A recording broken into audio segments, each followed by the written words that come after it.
ناظرین گرامی، ایک بار حضرت سیدنا موسیٰ علیہ السلام جنگل میں ذکر الہی کرتے ہوئے جا رہے تھے کہ انہیں خیال ہوا کہ اس جنگل میں شاید میرے سوا کوئی اور اللہ کا ذکر نہ کرتا ہوگا۔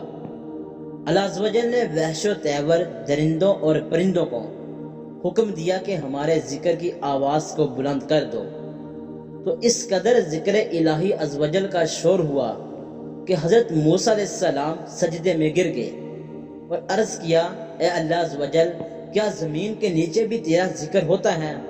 حکم ہوا اپنا عصا زمین پر مارو۔ جب انہوں نے عصا مارا تو زمین شک ہوئی اور پانی جوش مارتا ہوا نظر آنے لگا۔ حکم ہوا کہ اس پر بھی عصا مارو۔ آپ علیہ السلام نے اس پر بھی عصا مارا۔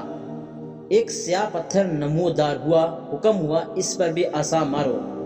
آپ علیہ السلام نے اس پر بھی عصا مارا تو وہ پتھر شک ہوا اور ایک سبز جانور نکلا جو اللہ عز و جل کا ذکر کر رہا تھا۔ آپ علیہ السلام نے اس سے پوچھا، تیری پیدائش کو کتنا زمانہ ہو چکا ہے؟ اس نے کہا، اے اللہ کے نبی، مجھے 300 برس ہو گئے ہیں۔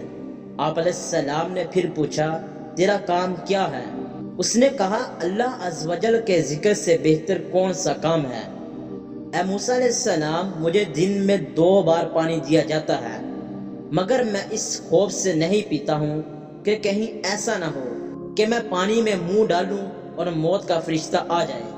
یہ کہہ کر اندر غائب ہو گیا اور پتھر پانی کے نیچے چلا گیا، پھر زمین برابر ہو گئی۔